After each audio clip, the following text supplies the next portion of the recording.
खबर दिखाने के बाद जागा प्रशासन आपको बता दे कि अडेला रोड स्थित हनुमान मंदिर के सामने 2 गड्ढे खुले होने और उसमें आए दिन जानवरों एवं लोगों के गिरने की आशंका के चलते एवं सांड के गिर जाने वाली इस खबर को प्रमुखता से आपके SR न्यूज 7 चैनल ने प्रमुखता से दिखाया, जिसको लेकर आज जिला कलेक्ट्रेट श्रीनिधि बीटी ने कलेक्ट्रेट सभागार में एक बैठक आयोजित कर इस पर कड़ा संज्ञान लेते हुए दिशा निर्देश दिए हैं। आपको बता दें क्या दिए दिशा निर्देश। जिले में खुले या परित्यक्त बोरवेल व ट्यूबवेल या कुआं में बच्चों के गिरने की संभावना रहती है। भविष्य में ऐसी घटनाओं की पुनरावृत्ति रोकने की तत्काल आवश्यकता को देखते हुए एहतियात और सुरक्षा उपाय किया जाना आवश्यक है। जिला कलेक्ट्रेट श्रीनिधि बीटी ने बताया कि खुले या प्रत्येक बोरवेल और ट्यूबवेल में छोटे बच्चों के गिरने से होने वाली दुर्घटनाओं की रोकथाम के लिए निर्देश जारी किए गए हैं। बोरवेल व ट्यूबवेल निर्माण के बारे में अग्रिम सूचना देना। भूमि व परिसर के स्वामी को बोरवेल व ट्यूबवेल निर्माण शुरू करने से पहले कम से कम 15 दिन पहले लिखित में सूचना देनी होगी। सूचना देने से संबंधित जिला कलेक्ट्रेट व जिला मजिस्ट्रेट, ग्राम पंचायत के सरपंच व भूजल विभाग व जन स्वास्थ्य अभियांत्रिकी विभाग, नगर निगम के अधिकारियों को जैसा भी मामला हो उसको प्रस्तुत करना होगा एवं सूचना को जलधारा पोर्टल पर अपलोड करना होगा। ड्रिलिंग एजेंसी का पंजीकरण। सभी ड्रिलिंग एजेंसियों, सरकारी व अर्ध सरकारी, निजी आदि को अनिवार्य रूप से जलधारा पोर्टल पर ड्रिलिंग रिंग का पंजीकरण कराना होगा। उन्हें अपने द्वारा ड्रिल किए गए सभी बोरवेल व ट्यूबवेल का विवरण रखना होगा और पोर्टल पर इनकी जानकारी GPS आधारित लोकेशन सहित दर्ज करानी होगी। निर्माण के समय नलकूप के पास नलकूप के निर्माण व पुनर्वास करने वाली ड्रिलिंग एजेंसी और उपयोगकर्ता एजेंसी व मालिक के नाम, पते के विवरण का साइन बोर्ड लगाना होगा। निर्माण के दौरान कांटेदार तार की बाड़ लगाना एवं अन्य कोई अवरोधक दीवार का निर्माण करना एवं कार्य पूरा होने के बाद गड्ढों और चैनलों को मिट्टी की परत से भरना होगा। मिट्टी, रेत, पत्थर, कंकड़ ड्रिलिंग कटिंग द्वारा प्रत्येक किए गए बोरवेल को भरना होगा। सीमेंट को प्लेटफॉर्म निर्माण एवं बोरवेल की कैंपिंग करना। नलकूप के चारों तरफ सीमेंटेड कंक्रीट के प्लेटफॉर्म का निर्माण करना होगा। स्टील की एक कैप लगानी होगी। नलकूप के ऊपर वेल्ड की जाएगी या नट बोल्ट से फिक्स की जाएगी तथा नए पुराने नलकूपों की सूचनाओं का संधारण। सभी नए तथा पुराने नलकूप उपयोगकर्ताओं को राजधरा ऑनलाइन पोर्टल पर नलकूप निर्माण की सूचना दर्ज करानी होगी। समस्त अकार्यशील बोरवेल व नलकूप जो चालू नहीं है उन्हें नलकूप उपयोगकर्ता व भूमि मालिक द्वारा बंद कर सूचना जलधरा पोर्टल पर अपलोड करनी होगी। मौजूदा सरकारी पोर्टल पर जानकारी का अद्यतनीकरण। जल जीवन मिशन के तहत मौजूद ट्यूबवेल के बारे में जानकारी जल शक्ति पोर्टल से प्राप्त की जा सकती है। जिन ट्यूबवेल की NOC CGWA द्वारा दी गई है उनके बारे में जानकारी CGWA वेबसाइट व पोर्टल पर देखी जा सकती है।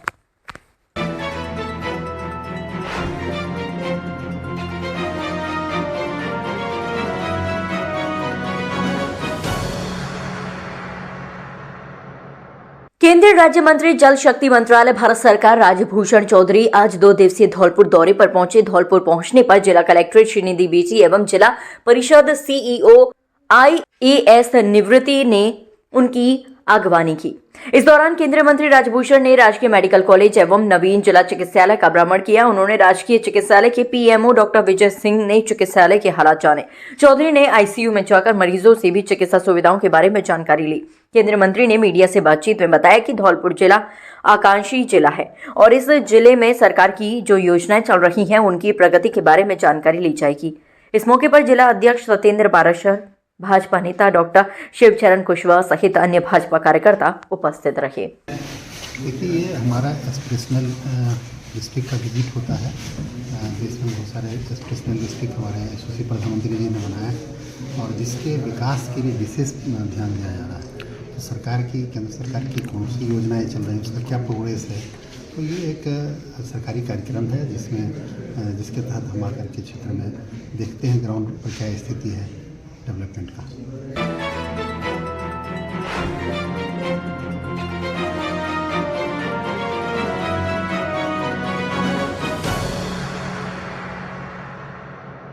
धौलपुर धौलपुर जिले के मनिया थाना क्षेत्र स्थित कासगंज गांव में एक महिला की संदिग्ध हालातों में मौत हो गई। मनिया थाना प्रभारी के अनुसार महिला की मौत होने के बाद ससुराल पक्ष के लोगों ने उसका गुपचुप दाह संस्कार कर दिया। मुखबिर द्वारा हत्या किए जाने की सूचना मिलने पर पुलिस मौके पर पहुंच गई, जहां भरतपुर से एफएसएल बुलाकर साक्ष्य जुटाए गए हैं। घटना की सूचना मिलते ही अतिरिक्त पुलिस अधीक्षक मनोज शर्मा, सीओ मनिया राजेश शर्मा और थाना प्रभारी नरेश शर्मा मौके पर पहुंचे हैं, जहां महिला की मौत को लेकर जांच की जा रही है। मनिया थाना प्रभारी नरेश शर्मा ने बताया कि मुखबिर से सूचना मिली थी कि महिला मंतेश 26 वर्ष की हत्या कर उसके शव का दाह संस्कार कर दिया गया है। उन्होंने बताया कि सोने का गुर्जा थाना क्षेत्र के गोलीपुरा गांव की रहने वाली महिला मंतेश की शादी वर्ष 2014 में कासगंज गांव के देवू के साथ हुई थी, जिसके 3 बच्चे हैं। महिला की हत्या किए जाने की खबर मिलते ही पुलिस मौके पर पहुंच गई। थाना प्रभारी ने बताया कि महिला का गुपचुप दाह संस्कार कर दिया गया है, जिसकी हत्या की जानकारी सामने आने के बाद भरतपुर से एफएसएल टीम बुलाकर साक्ष्य जुटाए गए हैं। उन्होंने बताया कि महिला के पीहर पक्ष को भी सूचना दी गई है, जिनके आने के बाद मामले की जानकारी सामने आएगी।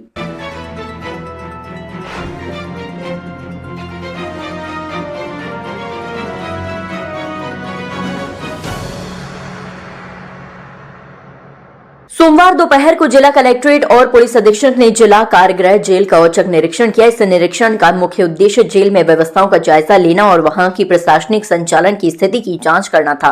निरीक्षण के दौरान अधिकारियों ने जेल परिसर में सुरक्षा उपायों, स्वच्छता, कैदियों को उपलब्ध सुविधाओं, भोजन की गुणवत्ता और चिकित्सा सेवाओं का अवलोकन किया। अधिकारियों ने कैदियों की समस्या को सुना और जेल प्रशासन को आवश्यक दिशा निर्देश दिए। इसके अतिरिक्त अधिकारियों ने ये सुनिश्चित करने पर जोर दिया कि जेल में किसी भी प्रकार के अवैध गतिविधियों या अनुशासनहीनता की गुंजाइश न हो।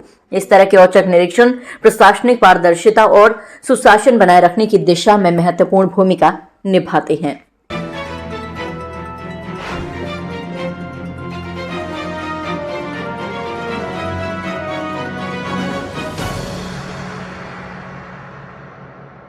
उपखंड की ग्राम पंचायत घनहैदी के गांव अजीतपुरा के पास एक दर्दनाक घटना सामने आई है। अहीर की घड़ी पर किसान लक्ष्मी नारायण जाटव पुत्र श्यामलाल जाटव की झोपड़ी में अचानक आग लग गई। आग ने न केवल झोपड़ी को अपनी चपेट में लिया, बल्कि उसके पास रखे कड़वी के ढेर को भी जलाकर खाक कर दिया और 10 कट्टे उर्वरक भी जलकर खाक हो गए। घटना के दौरान झोपड़ी के बाड़े में बंदी भैंस की 3 पड़िया गंभीर रूप से झुलस गई, जिनमें से एक पड़िया की मौके पर ही मौत हो गई। घटना से किसान को भारी नुकसान हुआ है। आग लगने की सूचना मिलते ही धौलपुर से अग्निशमन दल मौके पर पहुंचा और कड़ी मशक्कत के बाद आग पर काबू पाया गया। हालांकि तब तक किसान की संपत्ति को काफी नुकसान हो चुका था। आग लगने के कारणों का अभी तक पता नहीं चल सका है। Bureau report SR News 7।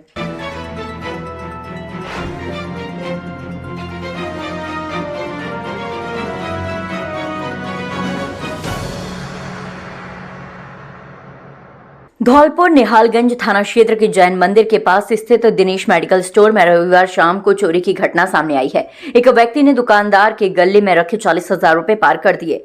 चोरी की यह वारदात मेडिकल स्टोर में लगे सीसीटीवी कैमरे में कैद हो गई, जिसका वीडियो अब सोशल मीडिया पर वायरल हो रहा है। पीड़ित दुकानदार ने बताया कि रविवार देर शाम को एक व्यक्ति ताकत की दवाई और सिरप खरीदने के बहाने दुकान पर आया। जब दुकानदार ग्राहक के लिए दवाई निकालने अंदर गया तो उसके घूमते ही आरोपी ने गले में रखे लगभग 40,000 रुपए पार कर लिए और बिना सामान लिए दुकान से वापस चला गया। दुकानदार ने बताया कि ये पैसे उसने थोक विक्रेताओं का हिसाब करने के लिए रखे थे।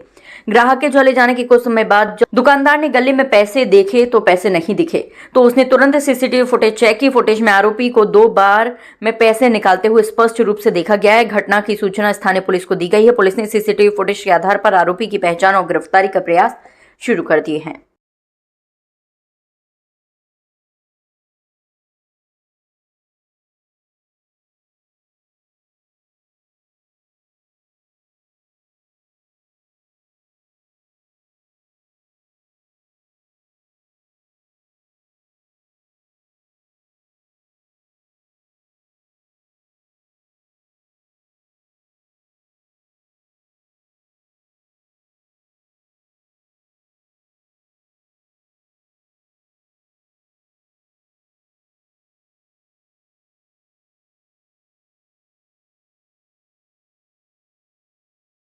कल शाम को एक व्यक्ति आया था, उसने मेरे से दवाई मांगी। दवाई लेने में अंदर गया, इस बीच में उसने दराज खोल करके और पैसा निकाल लिया। और जब पैसे थे गले में करीबन 3-4 दिन की दुकानदारी थी, 40,000 रुपये करीब बैठेंगे। और जो पेमेंट करना था मेरे को लोगों को, तो उसके जाने के बाद में मैंने वो देखा तो उसने चली नहीं। तो मैं CCTV फुटेज देखा तो मालूम पड़ा कि उसमें 2 बार गराज खोली है और 2 बार वो पैसे लेके निकल गया। फिर उसको हम देखने भी गए तो वो मिला नहीं गई, फिर हमने FIR करवाई।